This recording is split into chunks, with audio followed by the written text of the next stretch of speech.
Bola Obo. Nature so team say. Oh, but he has not been talked about enough. I say, meaning the team now born into say because I said they all you say Man City, Man U, Madrid, Barcelona. Can it deal and consider we see attention? No, Barcelona on age. So on recent times, age on my age, who was looking to be a foul. That is the problem. Yeah, like Liverpool policy, no. Aha. Oh, yeah. And then another problem when you know Barcelona and say crank and fian. Compared to Newcastle. Anytime a Newcastle Babubiano, she nipa do back on a park and so. I think member. Onya dia kura tenten bema. So Newcastle connects bebre ohonuma omo make good use of it pa. Anyway, football make us meka. But quickly ma me new Boacheja ko ansana. Boacheja ko asema kan me no nya adwene. The problem anything. The problem is saying. So I'm sure ya ebe cost no pa. The problem ebe cost in election no. Yeah. MPP warm traditional. They have their tradition. Master, so one share people for tradition here. They claim to warm tradition. Warm nana, papa, warm manu, warm traditional. I want share because of me jay. By woman ye jay. They are a group of people are prepared to die for their tradition. Die for their tradition. And this is the now die for tradition. Hey, yanko, hey, nay, the same kakra obinyadin. And I can say this is prepared. Oh, yanko, my you biale, my you. That is that. What to be for tradition beyond to the UP traditional. People are prepared. Imagine in the 1960s, Omutimi Kachiro Bisha. Oh, so by UPDA and a yancho or any monching cotton. And they've been consistent with that tradition from 1958 to the Omufomu UP. Eba after 66 coup, then coming back to 77. A champo, a union government. CPP for echo support to a champo union government. And UP for never form People's Movement for Freedom and Justice. No. Emma CPP elements in Grabber support to no. And they were very consistent. Say, look, say Champo, what be dimano? Nasa ope so kwako. Nyana bakache say yamfa army, police, civilians. And they were very good, very consistent. When we Champo pressure sama union government after union government, wamu chichibi nutu. And they were very consistent in 1980. Eba say yeto about 79 we yenwa. Hilali man wene ye. Omu sana niema kwa enko yonso yanhwe ya bibi besi. And quickly, let's come together. And that is where they formed the All People's Party. With Tosu as the leader and Obiri Samuel as the general secretary. The late Obiri as the deputy general secretary. So I tell them what I say. And in 1980 when they formed it, Ufoto Kujo, Gwedema, they say Akuto Mbafa. They were consistent and they've been very consistent with their principles and their policies. Don't call for John. That was in 1980. And now we are for Fianto after 81 running Sibe Kuno. Then from 1988, Wamu said, Bibino Rollins WONTUMI. So we can't hub you. And they formed the Dankwa Buzia Club at Akorejimano. They formed the Dankwa Buzia Club. You know? Because that time they are no more. I unity see one say, man in Yakono. I said that for people about the phone. And that has been their tradition. So, at Akorejimano, some from Dankwa Buziano. That was 1988. Now, man for crying him said 1992. Yeah, the Republic. but WONTUMI nya yichira no. So when they from that Takura Juma num form ya ne asante ntwi num form wo Kumasi ha na fe atre dankwa buzia club ese o mko dua aduaba no bi wo esirem oh yankwa ere dankwa buzia club nko a. So that is the introduction of Dombo. So I am telling Boacheja Kose Samran Krano. What is his problem with the Dankwa Buzia Dombo tradition? So my one domi so Yako Sirem dia Yanfa Dombunko. Yes, they have every right. Why? Because you see, Tema Wamu Eye United Party no, not Dombo Nunkuta about 12 or 13 seats. 12 or 13 seats. Now Kofia Brefabuzian Ghana Congress Party no kuta why bra. But Siram Fana Jitu Musa look to me won't turn one. Oh my mekra Tono Fakoji Fanko. Ya kuta do me and son. Momo one. Kofia Brefa one. Is it Kofia Brefabako? Ya the Kofia Brefabako. Submissive. It is a because I want to cancel them for any and one for some our tradition. They are the four runners. Now, what would you to make a Dankwa Buzia Club? No, Dankwa Buzia Club. Then I'm saying they introduce Dombo. Dombo no, or a Dagati. But already Dombo didn't call Wala or Mujitum. Dombo the courses are from Jitum. Udi ko gonja fa omditum udi ko da gomba fa omditum udi ko fafra omditum udi ko mampurisia omditum udi ko ba bia kusasi omditum. Even though kusasi from here CPP for no pa and I ko for that all embracing no buy so again boni bi and no, but for what you are saying, like I said, the Dankwa Buzia Dombo had a significant role in where he was a CA. Yes, because that significant role Nukrano, 1958, no time of mobile year, October 1958, no, or form the United Party.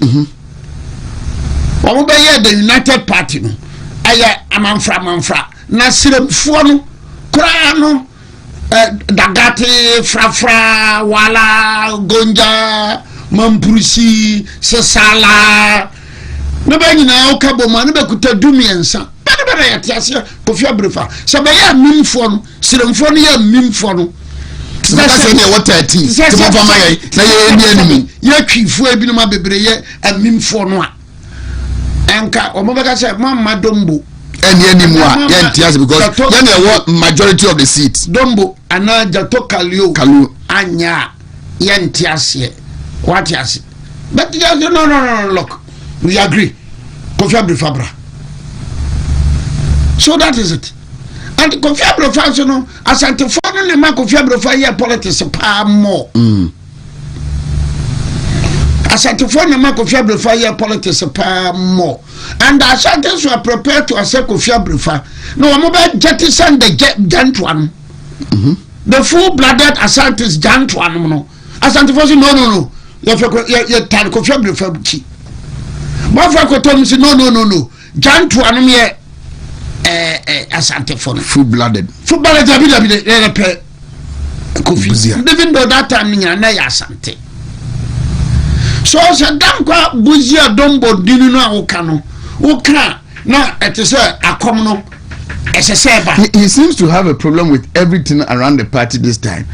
Or say the last presidential primaries, he was as deliberate say they had no Komaubi. If you are relative free this time, so who says I know more, and always will be free when you won't presidential primaries and call national chairman. But what guarantees or national chairman or winning? With your foot trouble, the man so a mini opinion of foot trouble, man say. What people watch a pa, you're not 92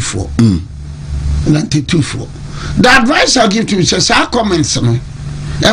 Don't quite mamma yet a DC that.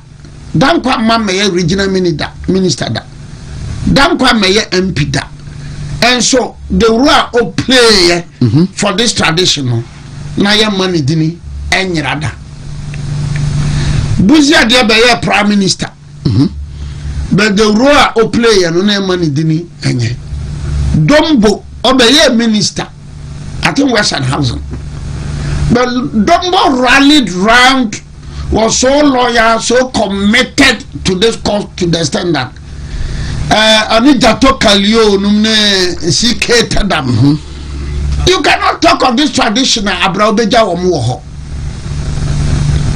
for Dombo kura de nam so mani nya ba ware wo Kumasi yeah last Ashtown good yeah na Dombo ba last time Michian baba ko London na o ka ya na Dombo ba na ye ani ye yiwa ba heman ha no ye oye Diori Diori se pronounce o ko da gati for no na jirapani udru Dubai hotel kase Dubai no o ya du Dubai o fa se ya o ba ko pie Diori Dombo krum no Dombo krum no ni oye hili se sia no na ma me prochem no wo no ya santini oni ya yiwa no enti otimbe di akonya so ha no wo fa no makoya ona Diori hene so meka enka se ya kan dankwa Buzia Dombo let us say kofon na wakwa fa anto eji anto from anwona because I saw so when say yes anwona from so no in October 1958 abeban benko be the party mienu na baha yes somehow let's be very honest and sincere. This is for intellectual purpose. Somehow, so mo ka transport Togoland for you no me tibase kakra bet no ya akoyanim. Enya sese na yes an akoyanim. Yeah. Somehow can kosika them articles now. Historically, he's making sense. But attended no na kosika them no. Sasa na tie dey da na obeye MP. Ewo NDC time, ewo man friend Ghana. Because we are 56 now. Yeah. I know I'm there 56 about to ni na no. Nanka say eye yikakra. Say wo for federation bi wo beka ho tamampe. Yeah. Matima free.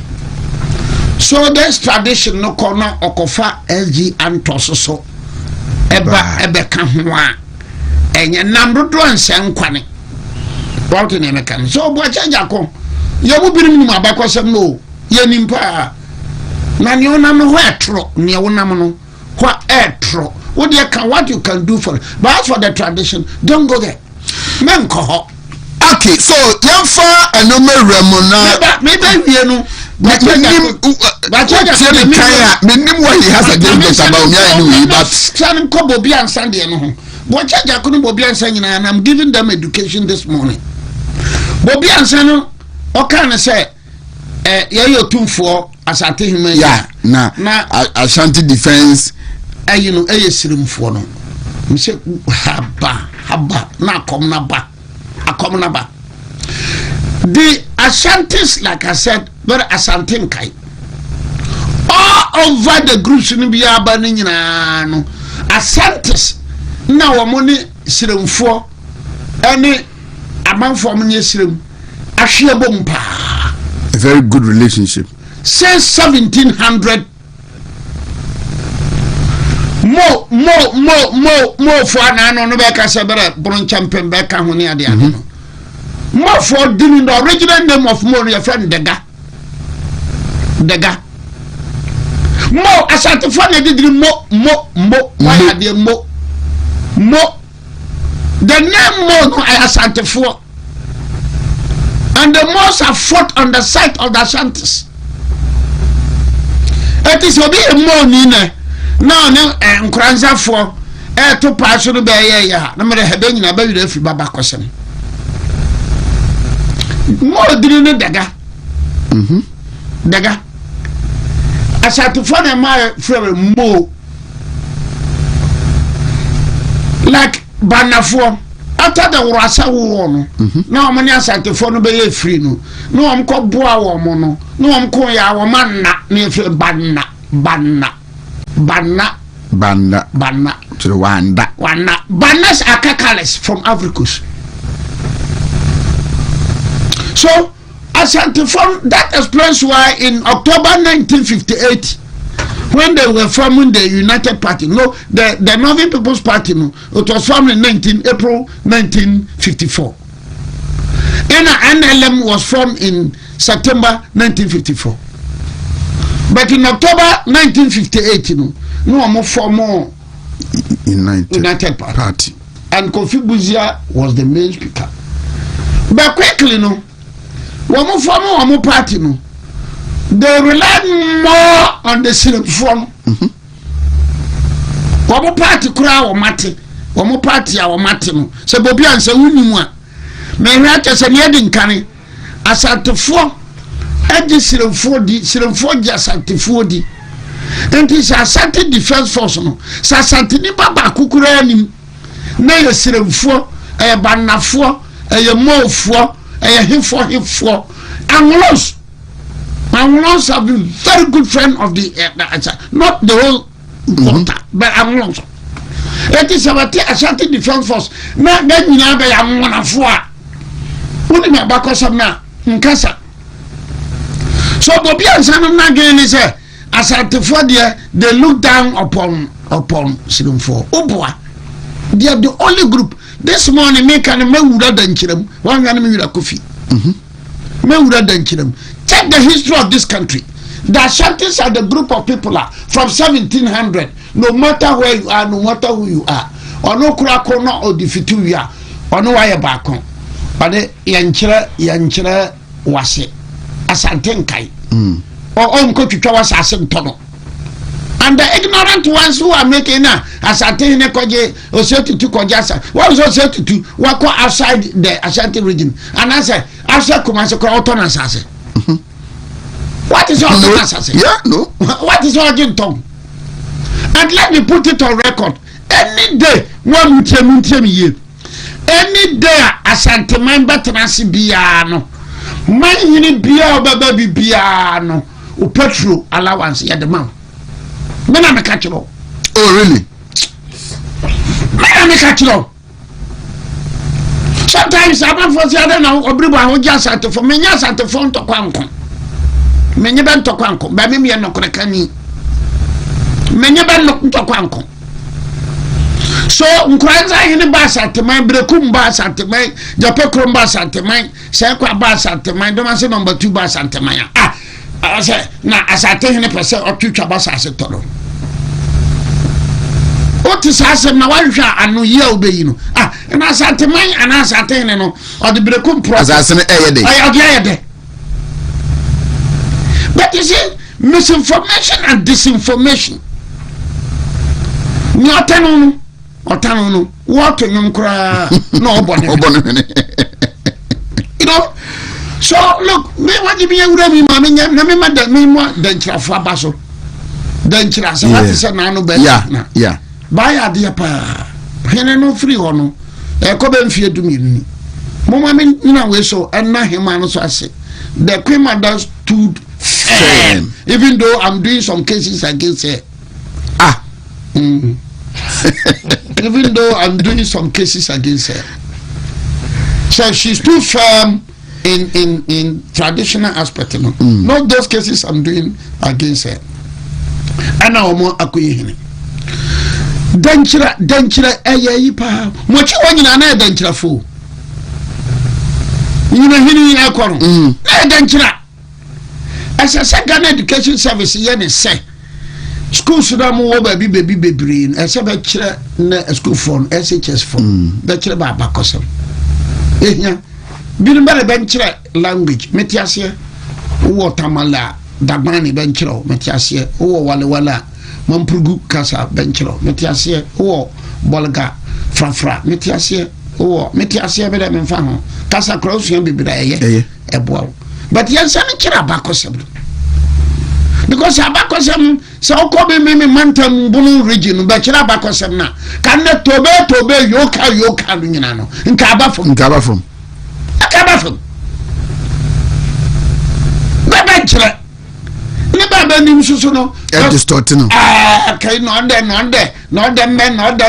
me ne na sante hene no abi no dankira for me bo mabaso and dankira for they made a significant pronouncement to me so dankira ya dankira agona fo nyina no ye beka ye ho bo ohne ba se wate and so woni mabako sente se me okasa asem na tafofo ka ho oh sir more than be say 13 something omo ya agona what I say agona fo bebre wo mpa na womo no history no edeti around pure history do pa 1500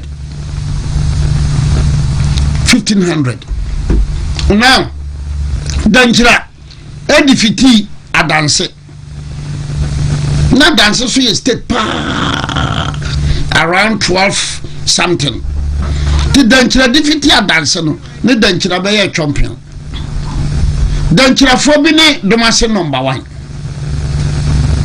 danjira fo bi wo wanfie bankamas 2 from then for whatever reason or reasons I don't know minti children in 1588 mumunu fie no bedi akonya no in 1620 mumunu fie no sambe fa danjira minim say started danjira na ba agona na in 1620 mumunu fie no ebe fa danjira mumunu fie was from 1588 to 1624 1588 to 1624 then from 1624 to 1637 no benya werempem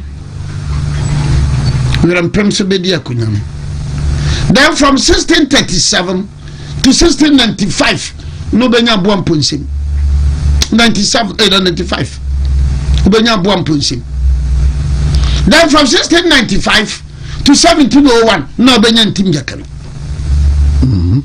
so what you say to be 1588 sana mansa neti me bo dankira fo abaso no say amanfo nim dankira sam so mo dankira mu a ba de say dankira ended of ntim jakare no dankira didn't end with ntim jakare just that ntim jakare no dia no it delivered a blow to dankira na man ya hwete sam enti tama ye de sua asante history no misira ya ye sua ba ko se sua dankira so a ebeboa ye mpa dankira enakwam dankira enakwam as far as the akan for no yeah concern no dankira any akwam wo history ni very very rich now the abaya who do na ba 1701 eba na jan no mu nyina ba boamponsem bebre ba besi ne owu na no ade okay nia ewo mu a me bo danchira for so 37 minutes after 7 WONTUMI TV on Facebook. Get to the search engine and type WONTUMI TV live. Same on YouTube. Our YouTube channel is active. Now, this is the state of Ghana. Lawyer Nana Obiri Boahen. And meneno edin komei afede mekwa mabre course na ba watie na obeye why ontwe book no obetwe why na maybe you got that I'm going to suggest say I encounter with you wahina yan document na yenya like a documentary form na ka you know we will look at all these things now. It takes a lot now. Minimal say yen with the CSOs meeting with President John Dramani Mahama over Galamsey and the reactions and matters are rising. Willie was with complex. Willie was a match and very good to me, pa. And I'm Miami Taylor Steven. Who's at the end of me drop? A crash for my drossy. My drossy saw me Taylor Steven. Now I'm drossy. Taylor Steven, my drossy. Now, lawyer. He has been a very good friend. Also, Fabiana, Fabiana so Cobalt Fabiana so a Dagati MPP ni so me a very good pa and so Mechiano ayabusu ko de na me kekere promoter and so Mechiano ana Kwesi Daniel Oza na keke promoter ni Oza no omo wo hen Oza ho pa Kwesi Daniel omo osunyane ana Oza osunyan ofirichira was said that me fosunyane bia me chame fosuba Oza yeah. So much yegusu kono much me amenu apia in Belgium, George in Belgium, Kofi Amposan Germany. And no work so in Germany much so the CSOs look yeah what Germany makai and our UK NPP UK two big events Birmingham chapter and we see the general secretary and the vice chairperson remember me asobaire talata okay and Manchester chapter so your program almost no will have the presence of the former running mate of our party Dr. Matupuku Prempene Henry Nabuacha na binum so MPP UK is doing very well yeah to baby you know the activism the energy not only MPP UK they are doing so MPP well Germany doing very well yeah last week Aja Samira Baumia was there MPP almost so unity rally Obaya no ya de US Obaya no very well MPP your party MPP your party pa na nsem binti dano obetra na obisam se mabamobu ana yeah nkase ampa mabamobu not MPP me kan Ghana yeah ayene bam kase mabamobu o se mabamobu me se ayene bam mabamobu because let's be very honest ayenda MPP ni Ghana so nko wiase wie yeah nti sa ndisi ba yenyina yepe Ghana ni yedi but let me be very honest mabu honestly one yeah train ya say omo try issue bi akotwe so say mo ka me no ka kire no budget I ba den tina mabamu chese ensem bi ho no mo a na otetia obi tia buruchira ojiwedi o say train no kono na obi akotwe door no nti train na gina nti train na ntimi anko and people were trapped Otiabroche ojidi Otigana hakra no ojidi on fruit trader nti on de bia oka otiabrochire ojidi why say mabamu say ye see service train bi na fe train no bi akotwe do no nti e trap or imagine because we went this see so dia sema wo kan me kanse na makase na makase because nyama na ekoso Ghana no edo ba bia me hwe ayem ti sesini so utimi show bi pa wa school wo suade wo ye doctor professor hwani and then some months back a year ago and some oka how he appreciates the issues, how he seems to be so much concerned about Ghana. Then all of a sudden now fast forward close to a year later, 10 months down, and some cronies is here. Not the position, the thinking, the argument, the angle of. Me monitor Mustafa Bandi. Why? What is happening? Mustafa Bandi. Ghana, no, is it ending with us or what? Mustafa Bandi or Kanwo,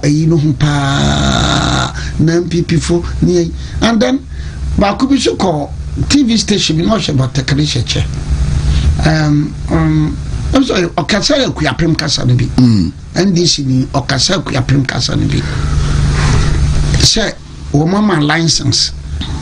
Doesn't make sense. A human being who can read and write. Into your man license, a man and not just a galamsi.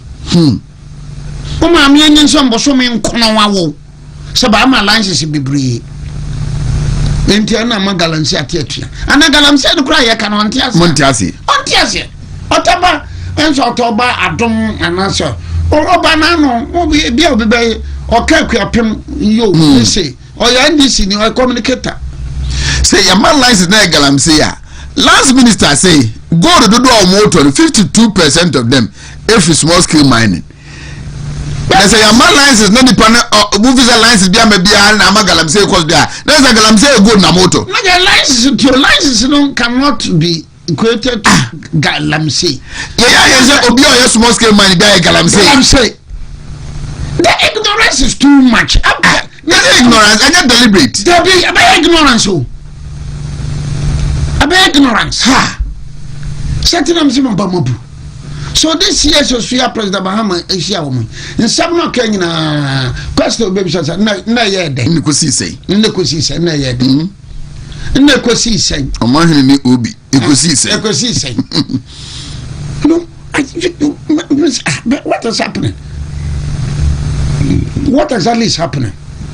Nikusi say, Amanfamba. Roman Fasofo Yakobo Bobeyi. I am even told on authority say mom can grab envelope. Oh, definitely it will happen. I am told on authority. And you the kind of koi. I'm told on authority. Mutofu. Ekosise. Nagalam say no, if you're president, you are president. Strong will president is a man who pre Boahen.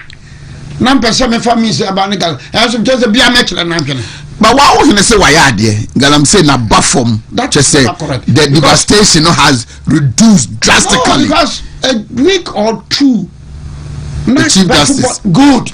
Say it is getting out of hand. It's good. Reply no. It's good. Offer evidence. It's good. So sometimes I don't want to involve myself in this kind of discussions and banter. I leave it to the good people of Ghana. I leave it to the good people of Ghana. Me pesa me beka bina beka so ni okay no waka say Chief Justice ana ni okay say no waka say tia no na do man ana ni okay no waka say tia we me pesa me bam honestly me pesa me mam kra me mam ay me kabi wow mama kanchiro we are in October. Yeah. So what follow mining activities no for the past 10 years Edru se kura dia na efo yeah nsuoto omuntimi nya adwuma yeah because excavator ne betim ne ade na me kira se every be January February kono because better na control NDC constituency chairman better control NDC MC better than what control. And the Galamse no, it would be wrong to say metra kasa me de so more boy NDC for. Me kasa me yeah. Me kasa me nsuro nyankopon. Me kasa me nya nokrekani. Galamse no de bia ewumbi. Ana na MPP ta na NDC for na camera munya to boasi o. Galamse no manasi no say ya pesa ya so anu a enya MPP NDC. And sometimes I have a genuine support for mining. I'm not talking about it. Because one, Oba Bono say ya. As I say by now, Kodo Kokoa Ebeye. As I say by now, they Kodo Bayera Ebeye. Yasa sitting in a query. And say, President Mahama can see your gold deposit to the assassination. Then Tini Yentu. Something Galamse debate now. But then this is for debate on me campaign. Yaba, Adiabachi, 120 days. Dear, Bronsam, na one people form Nancy CD. Probably do man. So what was in no crumpa, or have been confident for say, and Paboni D. Manso. I was thinking, President Mahama Bekan and say, or the presidency better the line. So, baby, send for school replacement. Yes, man, okay. Yeah, MPP Tana problems you. Timika send problems in Manuel. But MPP for a Bronson, Omunye Dipa, Omunim Yansa, yeah, they are buying yes, I can yes. But let's catch us and look, African intellectuals, African politicians.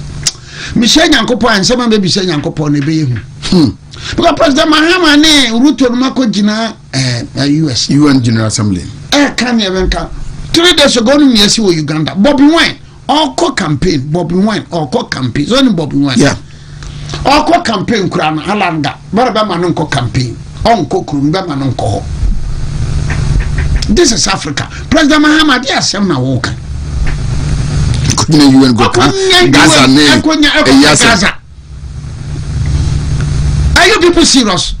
Mahama, Ruto, are they serious? Shitting in Nigeria. Ya true stage be a chini pa.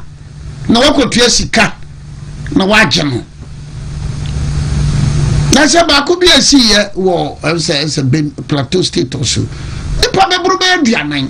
Profound moto. Na kokrumo. Kum nipa tu gatu mina. That very day nipa we and a can Bible so many people Gaza. And you think that you people African leaders they are making noise, ugly noise. They are making ugly noise. President Mahama what you know say? Slave trade obey reparation. Oh who is it? Go to Jamaica. Go to Jamaica now as I'm talking. What music be say? Nipa na ni ti daso no oye one of the slaves na ye che wom from Asante no ba ni din daso Jamaica for nani we mo recognize no ni sika ni ti daso Ghana ano ye oba no wa ben pa na ni adem pa okokoso revolt nyina wo Jamaica. Now at the time of President Mahama we all reparation a court in Switzerland a convicted Equatorial Guinea president Neba, who is the vice president? Yeah, the vice president. So you have for $29 million. Come on, up. The casa. What to talk about tone? So minya Ruto, minya Ramaphosa, minya African leaders. The be the better to say. Na me lecture woman. Men for pen, men for paper. Make a sa woman who say, we better say, yeah, sa ye nimia ya kan we say. As we are talking this morning, South Sudan, Southern Sudan, our peace agreement. The Southern Sudan Prime Minister, our Sudan or matching is being tried or them. Sudan. Africa leaders are question or UN. Sudan wants him. Oh, one account was him. Nanyan baby, I quite Nasdaq. I'll be back your photo and quantity here. We have a problem. We don't have good leaders. Enra Pokagami Neba Nakachiri Wamo the Nakosto Sujam. Tina Mabemi and San was Sujam. And like Uganda, President the firstborn was Sujam, where Soja Penina, likely Obabadia Kunyano. Sana Pokagami Swaya. Which I say, Yakoya Nebe. The hell is Africa is a hell. What is it? When you go okay, Maro. Or Kokura Ontumi Nante. The Speaker of Parliament cried the champion beer. You'll go back 100 years. So I've given up because President Mahama disappointed me. Obiri Boahen. Why? Because so many say, "Shebe, ayeda, measures be." Will be set in place. Yeah, because especially Obia Meme Kasapa Cathedral now MPP for the taxpayers' money, you know. Mentiasen Meninye Honem. And yes, Anna Meno. President Mahama Baya, all changing from cathedral to museum. With the same source of funding and the same contractors. President Mahama. And this Bapa Cathedral and wasn't bit Madasa. What my MPP for the Matama, somebody Matan, Besram, MPP first. What for ye? Obiri, what for ye? Obiri, what for ye? I was thinking, Sir President Mahama, because I said, we are converting it into a hospital or a clinic. Hospital or a clinic. Yeah, the my private person be on my hospital or no my clinic. No one shall man for. Look at this. President Mahama and Ramitia or see metro buses or Mokofabia bar. Metro bus is the car. And your senator shares room. And the car. So young people now metro mass, no me can want some. No people for better everybody on your baby. Nine this is so bad. Also President Mahama say metro bus. This is one this for so baka on your baby. He has been a huge disappointment. But so that Mahama pa me better can say we are smart gamino. Only me akoso. She koko bara about ma and even 4,000. But Orikopoku play minim se mo na Orikopoku show say ya ton na ya ton 6,000 makuya ni no. Na kokori ye dia na se kuafo na dia. So okay. Yeah. And Orikopoku is the minister for Agrek. Sankore Orikopoku. No wonder kwa na don ko ka say your opposition ase na ya sikasa no. Ya papa o mu a entesa. Me be push ya be ka nyina na no metransfer ya brekum drobo sampa road and can be and can be pushing. But this is one particular road you move bebre ya worried na I drobo kwan se krom de kura de na se bi jaika drobo kwan se krom kura de na se mi jaika chese bibi nsama no meka famia me party MPP ho say say MPP foi sa mo yom no mo yom MPP NDC so be ba nya mam nya nsere be bibia emfa so coming back to see us so small we share on e ko si say akwa bi no ko secondary school no be man no bayire so o fi no tindi bayire nso na nwotwe ne be koma no bayire nnan odi wiore senior nti ekodi na no ani we are going to reset nti ani and you have a whole minister for justice and attorney general speaking publicly say WONTUMI Joada Brami of how do you cheapen the ethics of our profession like that? Is that how lawyers are? Oh, you think so? Oh yes.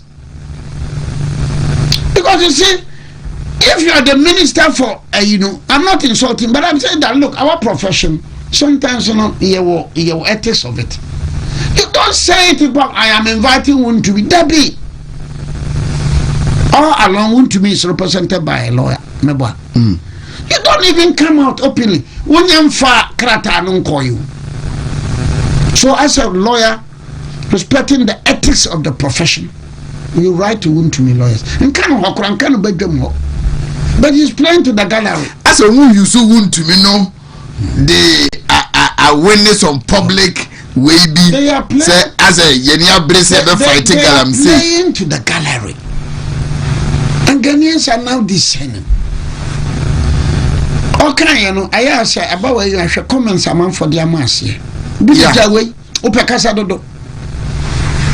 a whole minister, you have a member of parliament to accuse you so you're corrupt. And you couldn't move. You couldn't move an inch. You're going to my inviting. Special prosecutor to my inviting. And now he was asked about Yamin and Abanga, their national chief vice. Or say, allegation by any on report no on the Sakano or the Ma Yokufono. And as some small scale miners associated Nipa Bear 3 so Aquam making the same allegation against Yamin and Abangano into Omu. But do you need to make this out publicly? It is a moment just you. You are the minister for justice, the whole country, minister for justice and attorney general. So you don't need to say this publicly. Just answer, na Yamin ya Bangadi no, also Yeguso. So, di cause mubati yanka. Professional, that is how lawyers are supposed to behave. Do you have any hopes that this meeting will provide some relief in the fight against illegal mining? Please. Let's take a look at that. For topic from that. Necessary crowd, the echoes of Memunko Benede. Some joy did DSC advising me. And the crowd was about to say, young can some joy the echoes.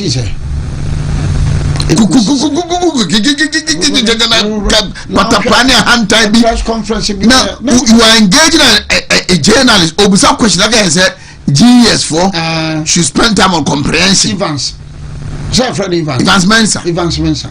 Adiachia, una when you go see. Evans Mensa. No pa said the MPP minister B na kasa sa France mensa. Imagine this was Esla Owusu.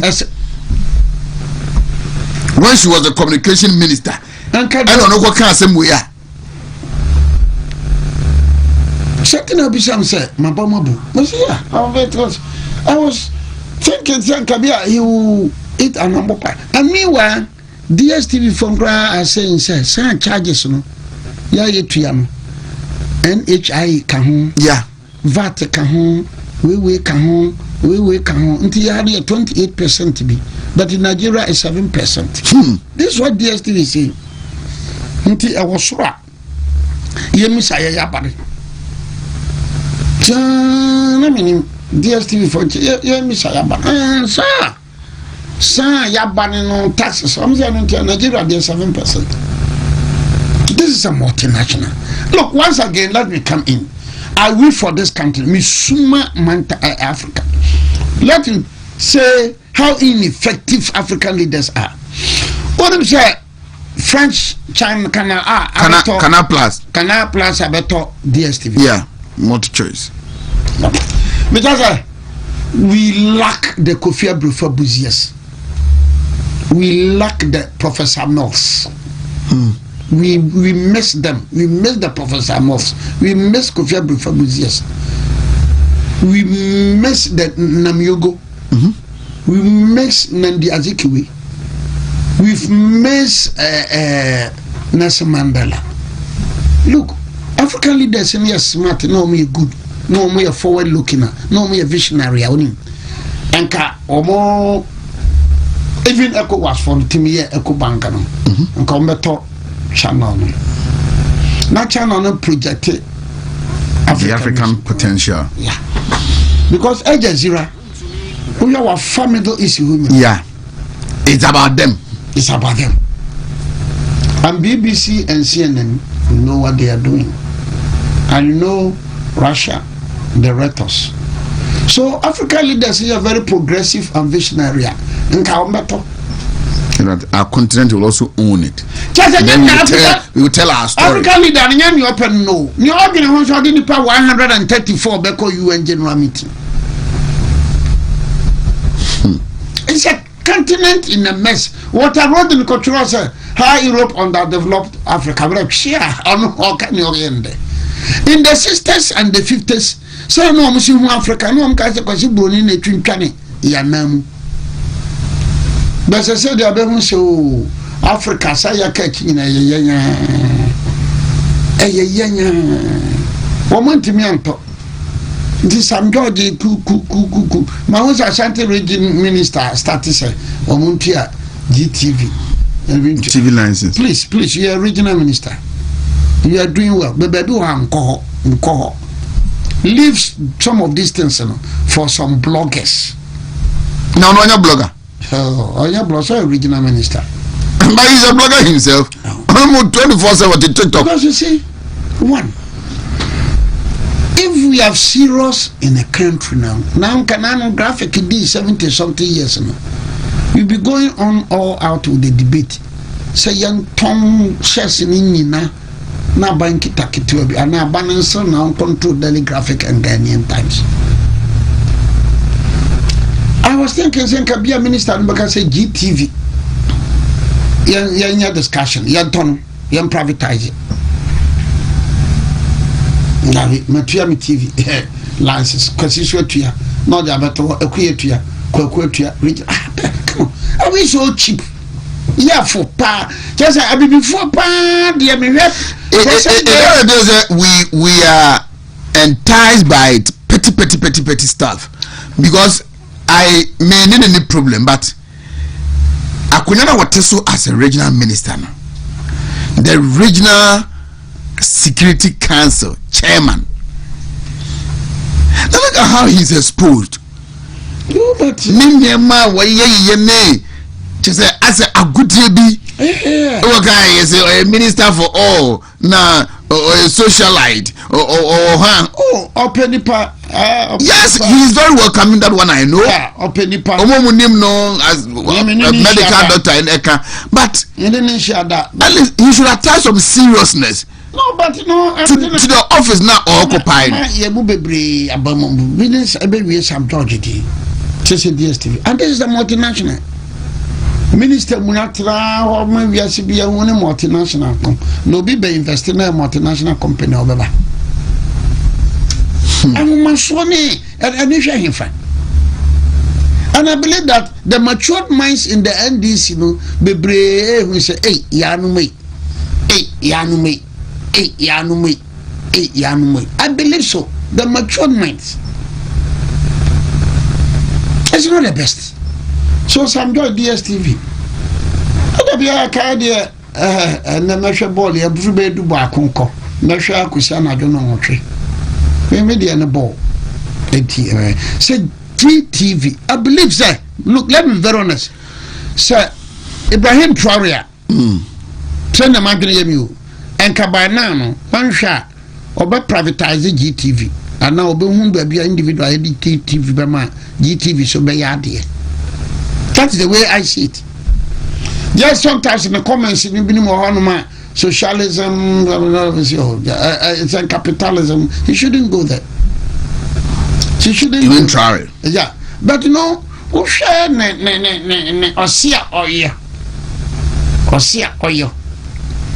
GTV has been with us for so many years. By now, it is not doing a lot. And the Ghana League could share.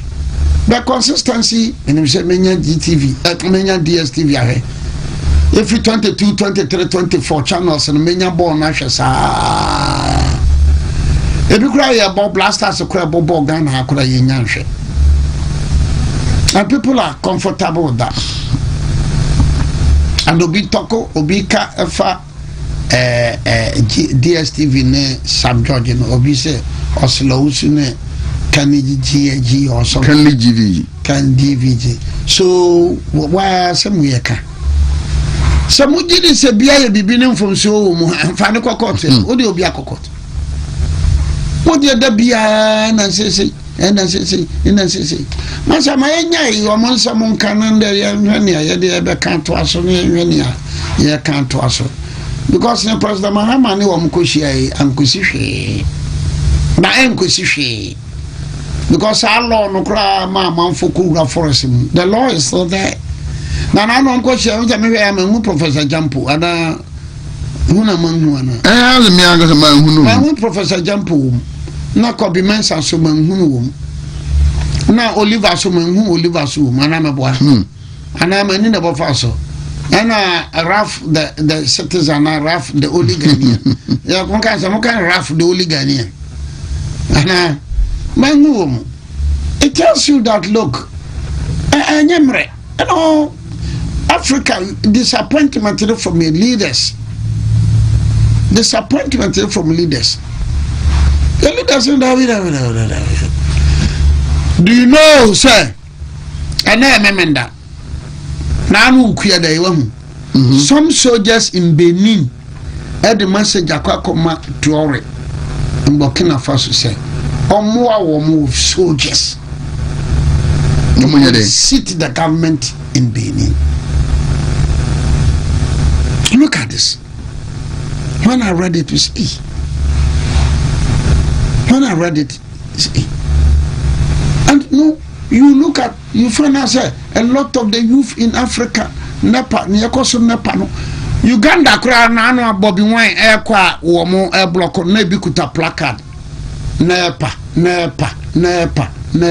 Hey, President Mahama, Alasan Ouattara. Someone to honest a man, not Yanti Musa Mugan, say. Aquana, or Mukase, or Mubabeye, and people 4 years on Babeye, or Monsieur Bayer Highways. Highway by now, bed ya to Mr. Conongone, and you know, the young people. Mabamabu, Nanya was a Mabamabu, because. Nyama bi kokoko kwaso MPP a megidi se we ne ni se kwaso we ne ni se kwaso ma ebinum kaseti aben edi matem and this is so banka minim said they will remedy it inko say ya bobo it look as if ya bobo ya ketese ya kwa ya say Tony Edu is fed up. Tony Edu is fed up. He all hopes Commander Donko fed up Professor Mills Cadman Mills. Yeah. Also, no gun is you na onya running stomach. A lot of them are fed up. And a good number of them, Birum Kra, Memabamu. Babri Abamu. And yet, Bikra, and yet, Nabamu Busa. African politicians, once again, they have disappointed us. Because you see, during the MPP time, I felt that some of the issues, for instance, the District Assembly, Sikabeko Yamfanko, near the fertilizer, near the Mpabuadiako, near TF from Common Farm. Messi, we ain't Kunyankan. Nana Bessinko. Now Bessinko. Messi, what does it make sense? How should that be sort of common farm handle Assembly Sikasa? And then there is a promise of a reset. There's a promise of. And the reset is doing the reset is even making resetting it worse. So it is not the MPP in me, it is not the politics in me, it is the God in me. Minimara, did you listen to your brother or the Public Accounts Committee? I've been Muntaka. No ne chap Abenasare. Yeah. Omo banta bi o si we ni hon. But na Muntaka kra minim ni ntia no wa German ho sa. Sa na me hu. Allow them the man to answer. Yes, you be coffee na sikano. But this is the problem. Muntaka, you should have accepted the challenge. Say, sa name ko say tamale. Yes, you been called demonstration with Tamale problem. Yes, you be a fear Tamale answer Public Accounts Committee. Will be a base and fear man and fears and validating accounts. The country is rotten. The validating accounts. Yes, showing a me, ye didn't know quarry, ye didn't yam soon. There be a way here new. Because you don't cut corners. You don't cut corners. Eti niema ya basa ya just aseto ho ya se di beyesi na lands officer bia ko twitwa asase no waton billions enkosi babia. We have a very big problem on hand. Se babia ye duru pa no minim se o ka se yemfa aba nto no nka se MPP NDC binim be ka se fi kura we are fed up with them. That is my fear. That is my fear also. And if that happens, anybody at all can go through and emerge as a leader. That is it. Both the MPP and NDC. And no, because it looks like aspirations are not being met. What I said, would the taxpayers' money, would the SMBC cathedral? I say no, you're wrong. You don't do that. Don't use taxpayers' money. You should not profit anymore. And it is not like the museum, the kind of argument, the voice they raised when they were in opposition.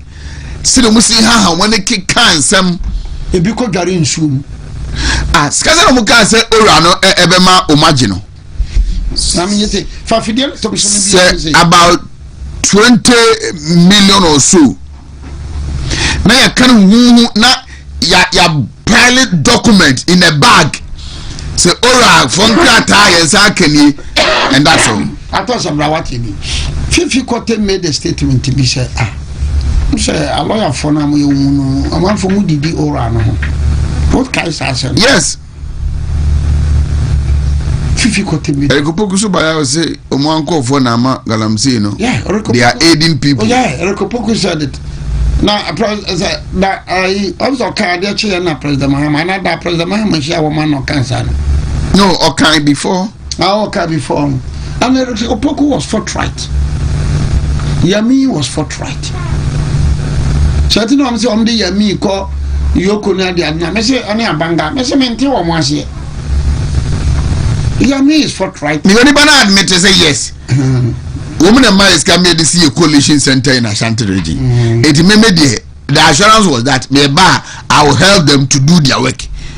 And Abanga, I know he's a miner. Yeah. So Abanga yede, Yami yede, Erikopoku wakambone. Asema Erikopoku kai wati. Asema Erikopoku kai. And President na yete se onti. Mi Erikopoku kai wati. Mabamubu. Yamisi and Kanokre. Me Mabamabu. I will not sit here and say, oh, there is a hope in 2028 MPP Bapawa. Mr. Mabama boo for African intellectuals, some African intellectuals and some African politicians. Because me be one MPP himself, they are now among materials as ministers. A bit are very corrupt. And this is so by as well. A bit is so Bobo. Something what you say, me have a politician and see my head in. You see, crony friend, missing Kofokru, missing Iti Ghana pa ni ye penu enuni. No the toto ho de kra de MPP for the policies bi kra eye. Pro policies bi na ye. Up to now me who pro policy ani free senior high school, car, health insurance MPP for the nyina me go send this ayi. Atem didie eno de the bia and this for ya de atem didie from ahensam to atem didie nkoa wo mo bloggers no and I believe say sikana ye twama philosophy kwachen at his ministry and so nipa babro ba say 20,000 boso me bia ye tua bibi ma wo mo aya check e bi no kra ya akwa wa check in the background I say profile locked. Profile lock. No woman dia tem ahensem politics. Obi kra tim ka san se santen tim ka se obi ana and na santen unstoppable Ghana say. Is it not madness? Is it not madness? Na edugia be kire the man de akwache illegal manners when they were yard pa or fighting Ghana say woni krum ahemfu no bi nsua. Last 2 or last 3 years on cry no asante hene tu nipa ba miensa sabro no one day otu nipa miensa. Yeah, he distooled them. Asante hene distooled them. Wanchio he distooled matu. Mpasaso anasa mpasaso number 1 as number 2. 1 2. Some people don't take interest in some of these things. Oh, because I take interest in say you don't take interest in some of these things. I'm interested in Nayasi Denchira Hineno. What to be the relationship with the Asantes? Because I am told historian Bikachira me say said Denchira Hineno Oba Menshia Wiem pa say Nyama biasi wiem. Na se oba bi asantase ho baabi no wasi na oba. Yesi oba nsuo timita anase nsuo agrada bubo wo sampa yesi denkyera hene oba. Because throughout the Ashanti history Asante for the denkyera for kokoye no ntokwa bia ni mu Asante for ye nuro pa kese se denkyera. Nuro as I am talking to you now. Then Kirahine in Tim Jakari Nensa, a Wajumakase Kase. What is Abakosenda? Wanted that one. Dropping for far and go nuggets, no. Adakwa Yadom, dropping offer go nuggets, no. But the Nensa, Nakoma Jumakase Kase. Because the Jumakase Kase was the first chief of 2 farmer of the Nisi Onuma, as I'm shocked for the pine scene in some. We are interested in some of these things. We want to hear more. We want to hear more of these things. In Cote d'Ivoire, there's a tribe we are from, Baule. What is our tribe in Trinidad? Baule. Baule for me in Shuta 4. It was 1743. Now Mkoye in Shuta Haya Asati Shuta. Baule no Mudriano. Abuna pokuya ne ba ne nso na hiri na se omo ye nyankoma de na abuna pokuya de ne ba ma omo ye nyankoma de na nso no mutiye na omo fam ko e etu Cote d'Ivoire hofie boni no mu ye baalefo Lauren Poku footballer no aye baalefo ye nsutafo na nim ukọ ho ma a lot of prosperous cocoa farmers ye baalefo wonim nya ya beka better confirm noche ekum asa Joshua okum twitwa ne nam no no ka se ne pete de bekwa koduru bia na santema no beduru ho ana ma santema no koduru ho atre koduru ho SHS placement me kana makane se the nurses demonstration teachers demonstration junior doctors are up to 10th October they will strike o ya sa o hare na da ho no yang ka se betimi nye na da ho no ko ya sa wa twa ha ya bobo nurses demonstration nurses menko kabi teachers demonstration menko kabi 9 months menko kabi unpaid salaries menko kabi medical junior doctors menko kabi issue ultimatum menko kabi till 10th October menko kabi they are also striking menko kabi Tewufo striking in I think they are still on strike. President Mahama no any microphone not disappointing me Obiri Boahen. Because MPP time no na be MPP aban so boni e dey years and job for Chrome and civil society because at the same time nurses are crying demonstrating over 9 months on paid salaries. Teachers the same thing. For the first time, and now will be posed was visually impaired for a demonstration. Teacher for a cromoko number could be Okuta NDC flag. Yeah, send this at Tadia. Yeah. I know about me coming. Make a day. 10 for echo. Junior doctors. Echo. Ever to also. Now, I abandoned me after 9 months.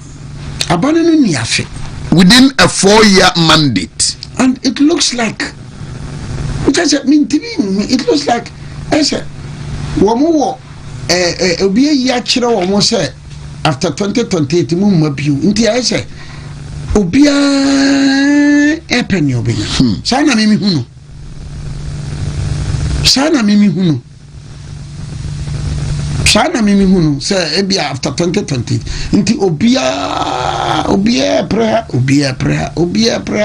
fa enkom dabre mama djumum mama hwemso mentie ne meka ne me pe na meye. There's no discipline have broken down completely.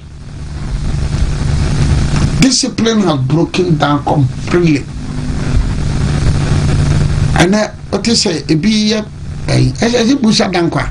Also, Julius de Braca non win the elections for NDC in 2028. The BCO General is going to win. We are right after Subia. General Babionyana, there's a blogger be the citizens or Tachi. Yeah. Shout out checking the citizens. Now, Bakuso de Julius de Brassan, I roll you an answer say.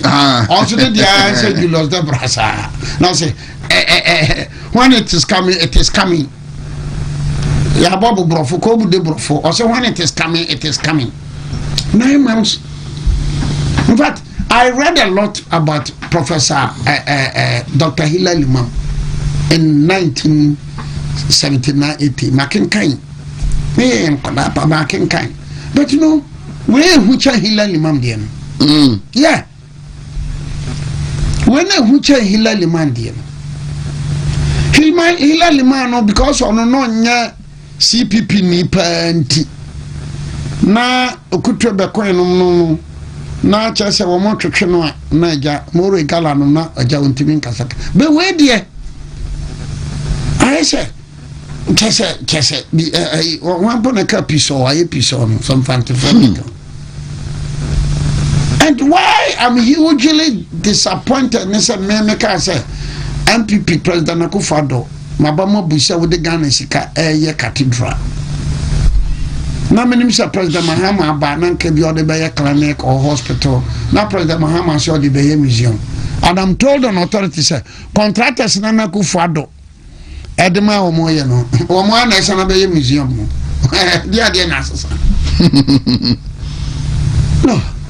All about the nurses no mamo yakọ due. Ba kokura de am say o bokwam na kan do due akora o ka bibi kire. No. And look at this. And my own friend Haruna Idrisi, and she been my first year right after Mano.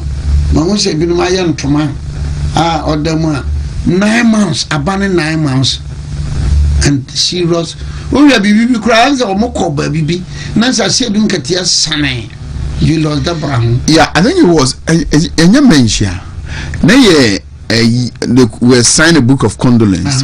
Is it that mention on a Lumba? One of a year, I can see our baby.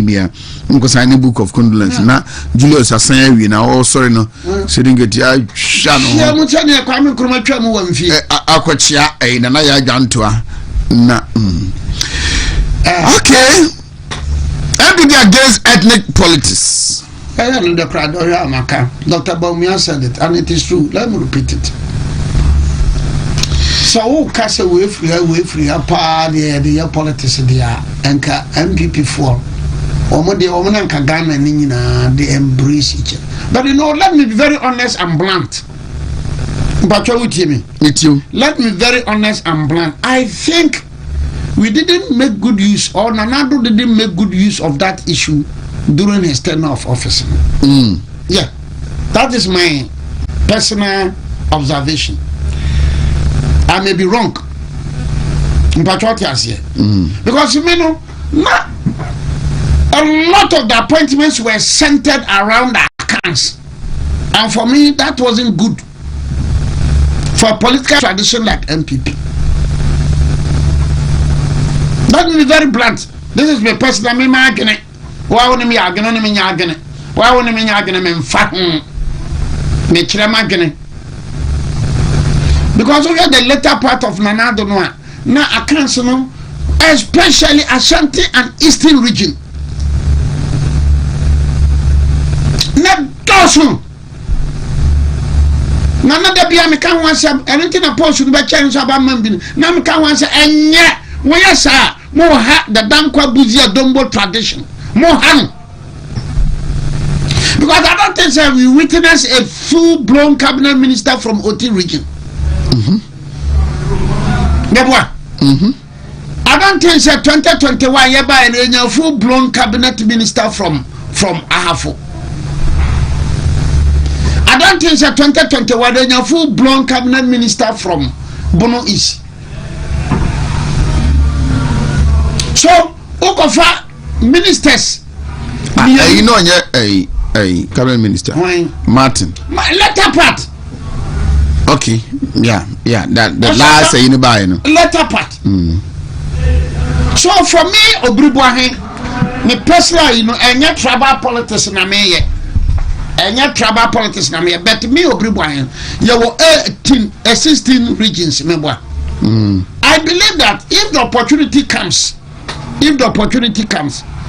now President Boahen be president, I would advise him say, region biano, yinipa bako na ye ne cabinet minister.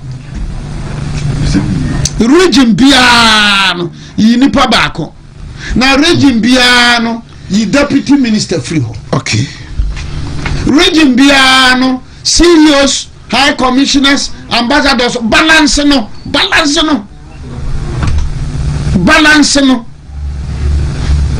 So, Oti region ni na ma ayi no Bono East Martin 2024 year na so be yeah, local government. So, first phase no has also deputy minister for sports. Ahafo. Bobi. But you come to Eastern region, you come to Ashanti region, ministers be deputy. It is not good. Yeah, that's what be freeze. Eastern region, Chicha, Fabico Afram place, because Afram place were a part of Eastern region. Where can we be people from paying for the Brebani Mianya? But I will not run away from that position. Obiri Boahen, I will never run away from that position. And people in Asante, Eastern region from Kwandia. Go to Vata region. When you vote or when you sit to Okra, get somebody, you'll be cabinet minister. And you know what happened? Entina Tambiano, Meme Kasa, Utimuse, Sremfono, and Yamana Fono, and Chumuru Fono, but Yamin Mon, because why say your 16 regions? mobia voter region wanya city bakukura odi mano se cabinet ministers ne 20 ma region bia baku we Ashanti ni East na vote wo ma na why bia ba mienu unya vote wo wanya vote ma baby mfa nkoto NDC there with John Mahama as a northern alcohol possibilities also for northern akura ba NDC for them fa what I say NDC can go with a Christian yeah, just bring to mind when Martini say that Ghanaians will not go to the north again after John Mahama when choosing a president. That's this yeah. But the bottom line is that look, showing the dynamics of Ghanaian politics don't involve yourself in that politics because the NDC and the CPP and then the NRC and then the say PNDC, they are the same. Most of Rawlings ministers in the brain were from Volta region and the north. But what is the Paka once? But that is it. But the fact that most of Rawlings ministers, PNDC ministers, were from Volta region and the north. I don't just say some people so. All the ministers in a free central eastern and Ashantia. And this income, one track record on CPP income, one track record. Now, no comment on the Founders Day. One cranakai. Or he never be so. Okay. 21st September, the baby found 21st September. For okay. Come track record or no. Some for the car never him. But Balfour told me moral lectures. Don't be moral lectures. Buzia memorial lectures. Show me moral lectures. I'm for you. So I'm a tradition, no dear. I'm uncle, yeah, the uncle. Yeah, the no dear. A yashay, Ukasashi, and this in Nibiba cancer, Ban Fanasum. And this in Nibiba cancer, Ban Fanasum. Media Mokoya, I'm for cho. I sakodia crab the ball kumasi happen. Trying this for boys been none man who and so told pa and so to anti-man PM so I'm but no let me tell this up. I so don't be. I'm in Tampi. I also bros. To congratulate Sakodia. Attendance was superb. Oh, do you know what it did actually? Now they are saying Sakodia banisha tawali aba. Okaza munkwanu ye kerentana Sakodia na bana satawali aba na amanfo aba bugu ayi gandam na eswa mabine bi mu complaining northern no yeah fancy na bi mu complaining but me nyini Sakodia ne shata no mun shade be successful sa yeah ka on betimi a nkomu afibia ben hete imprensa Awaha. Kumasi. Yeah, because the attendance was superb. Now, what when you know we release the you know? Amatese we releasing. Say Asante your mind. We releasing you be. Matisa, but okasa Asante your mind we attend the am for video.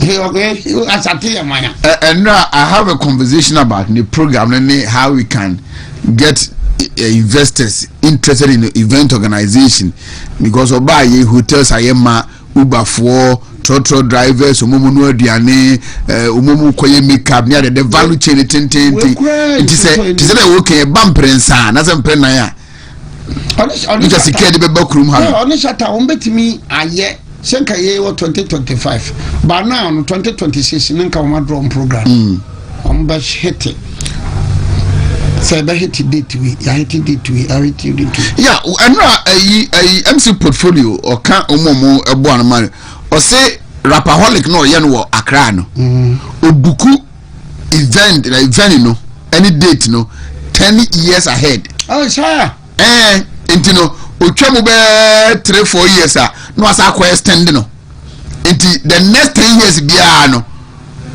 the date and the venue is secured for him. I see. I don't know what cheaper. To say, ne personal manager. My encounter no work at him say na oye banker. or your financial whip as a profession, or your banking or resign, and we could take it up. The management win, you know, he's doing a serious thing. Attendance was superb. Over 20,000. Na me monitor pa na ayi pabonophobia. Tama na omunyanya na otwa baabi a ebiru mo dan. Onso am na ndisi na komo. Sa ko dey appear say dem kwa akogina ho say okobu bodua so kwere ka asem bi.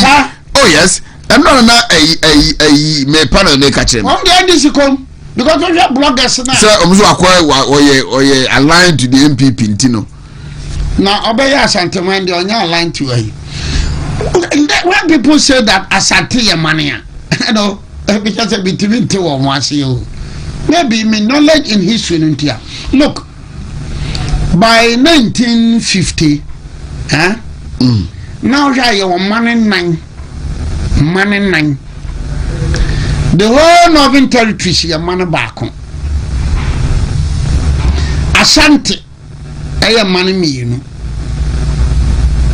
The colony, colony, no. And this time people don't know say colony you can Peki. No, Peki. Chachuchi kata no. Anglons. Anglons no mo kan colony no. Anglons no kan Togoland for no. Anglon pa no mo kita for ka colony no kita for kan transporter enti papa video no a wo mo kita no wo ma jagina mu no msi ai na say we abako say ye nkire mu ye. So there were 4 the Northern Territories.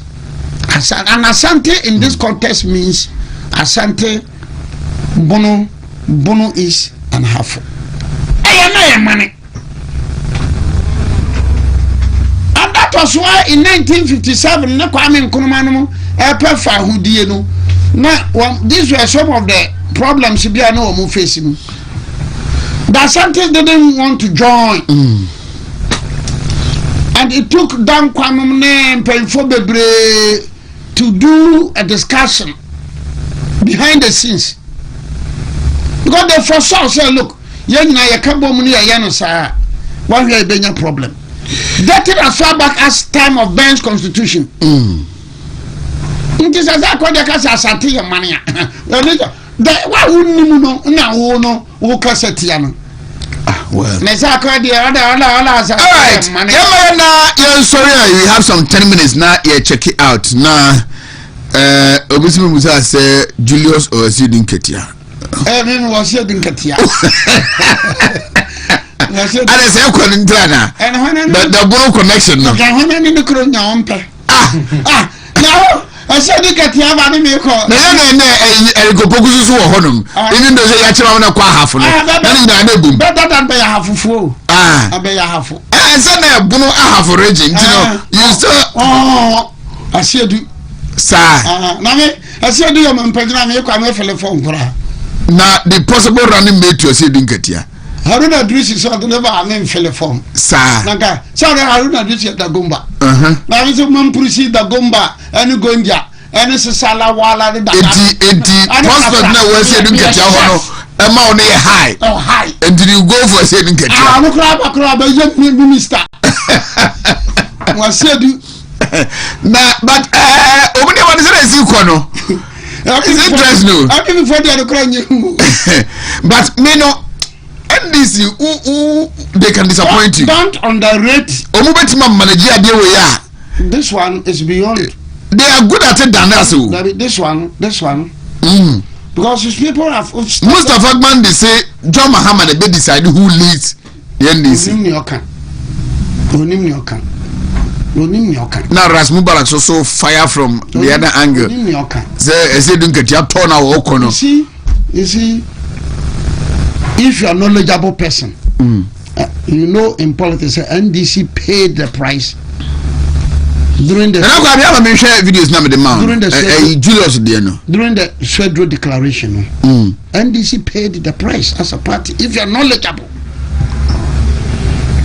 Rollins and from Shaw, yeah, and so Copejan and Saka say, because then can say Rollins and no underground. But yes, negotiate well with Obeda Samoa and this fair colored one, Gusitando. Very good. But Rollins felt said me disappointed. Me V2. Sir. And they paid the price. Go and check the 2000 results. So Guzi and Emiliata and Francis Obed and Zedi Beden. The NDC paid the price. I don't know man people to when Shama. I'm saying Emiliata Aqua Masisi Wasaba Shama. So politics. Well, I won't put Mustafa Bande as somebody on an authority. Yeah, in politics, I will not put him there. I will not put him there. I think he's an amateur. Oh, an amateur cry. You should be very careful. You need not say, Mahama. The best thing I say, well, the party people will decide. Number. Because the party people, they are moving to Congress. So the party people will decide. At the same people, they will be samina. Mera mi chiri mi pekura na tendidi no. Atendidi na be didi atendidi no na mi chiri. But the party people will decide. And the party people, majority have decided already. And it is Baumia. Nothing changes. If you know the tradition, simplicity. If you know the tradition very well. Atendidi na be didi no. Because I'm manager one, I say we are petition, we are petition, we know. I'm not so keen about that. That's how we judge in the deal. That's how we judge the deal. Me too. Owusu. No, about Gloria Owusu. Gloria. Ultimate second. Trobu MP. No, presenting his speech. Yeah. And then I also listen to Buama Efia MP. No. Then Suffer no. Tobin. Asen so. Intim Fojo. Reverend Intim Fojo. Perfect. Yeah. Perfect. Hello. Perfect. But attended the no can any sa in your party no more said dear are your personal pa me kwa kan da side some but me catch me am offer at the usroom no means wrong but you know better antini ya okay bet me akan kwambafo bet me akan say wontumi ni atam kwambafo me ni atam koma mo edi atam mo de wo fa ase no sa na wo mo kwa kasa Baumia yire ye fulani and me kwa kan wo masem.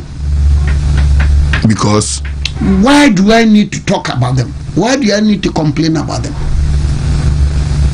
You think that you're stuck in train to do jaw mumke komasem?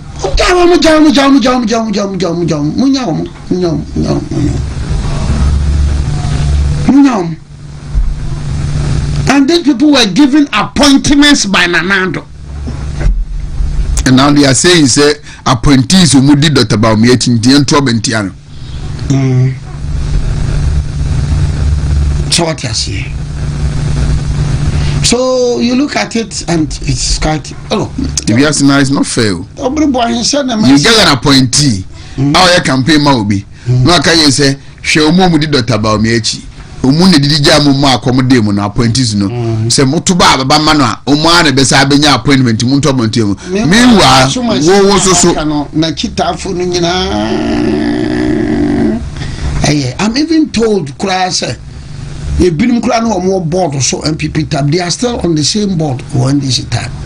Is them yeah.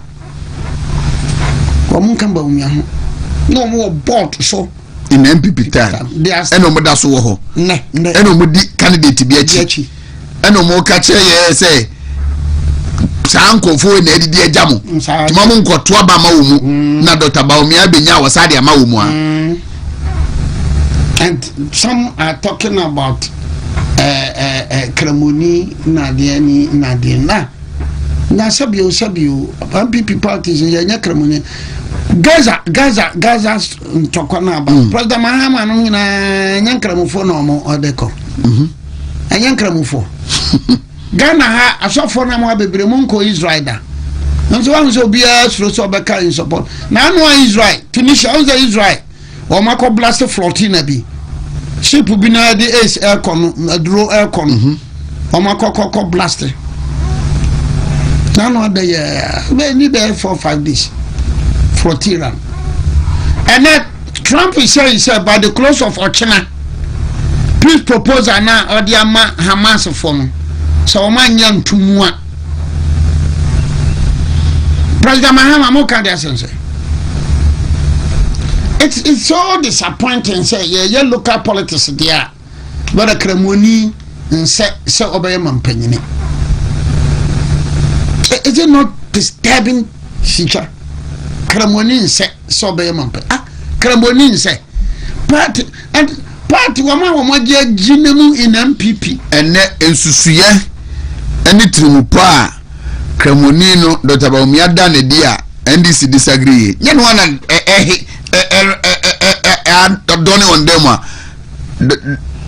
mampenina sanansande or can digitalization was him say it is not only an abstract idea but it's a great idea. Estonia, I don't think Estonia. I say Estonia is leading the whole world.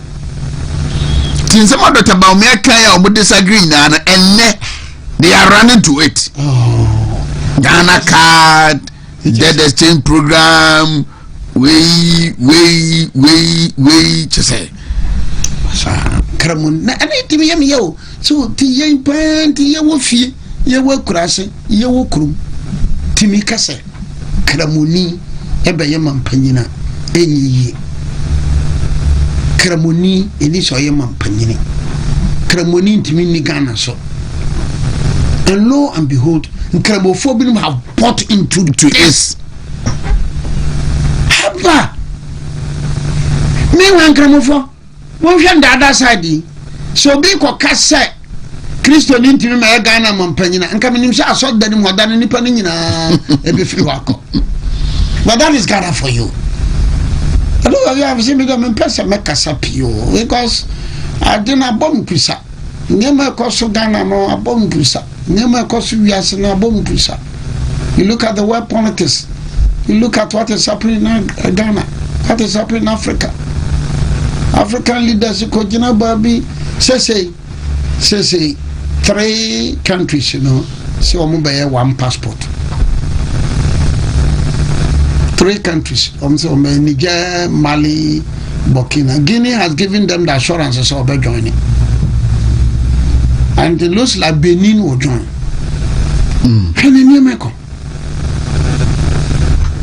And you know, Yatiha, Yentimi, and we want to insist to say, Yenshia, your local language.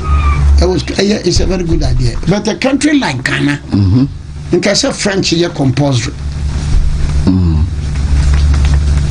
Maybe I was talking about. Is about me, man. Maybe I was I say, Dr. Baumia Benya. You win. Because Jubilee. Of course, he's gonna win. Dr. Baumia, I said, look at Yanya, you could Jubilee. Dr. Baumia. You lost the brother. Minchino, Minchia, Kopoku.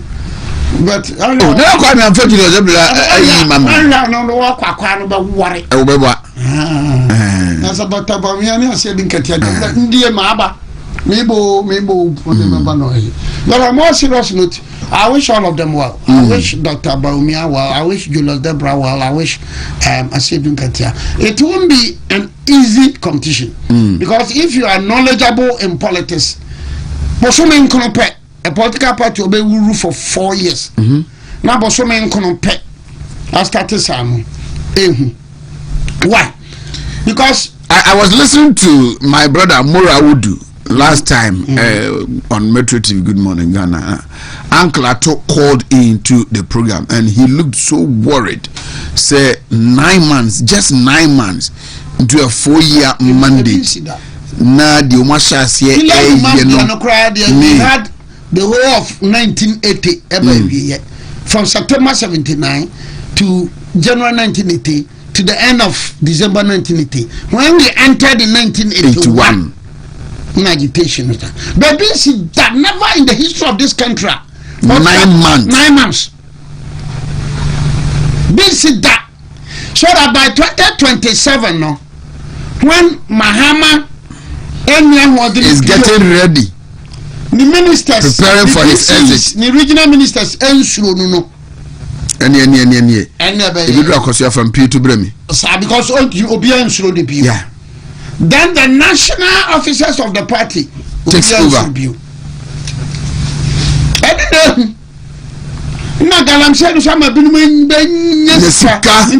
No more politics. So from 1947 Babesi never wakan Ghana bakosem no e bia ye hu da say the time that we are in now, sir. And the treatment now modema asiedun ketia sympathizers and kra na man ye hu because obi a opasiedun ketia bia ne kwaye din. When I heard say the Balano deputy CEO resign, no say na ba am say MIIF.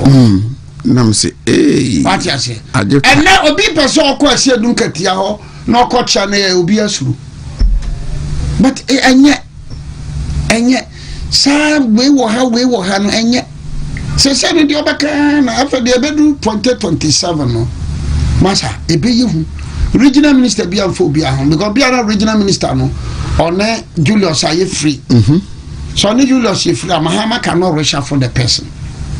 High Commissioner Mahama ka wa oni Julius aye free bia ana one President Mahama aye free ana one Ibrahim Mahama aye free. President Mahama cannot reshuffle you. They will reshuffle only when you show signs of what you doing katia. And then they will be forced to. Na ebinum so ho no mo a oni ase doing katia ho. What you say? But bia o no so no ontimi. Because if you said in Katiana, and so a boano, a man, Gina baby channel. Interesting times, but we live to see. Dentra for yeah. So let me congratulate Dentra for once again. Easy pay. Easy.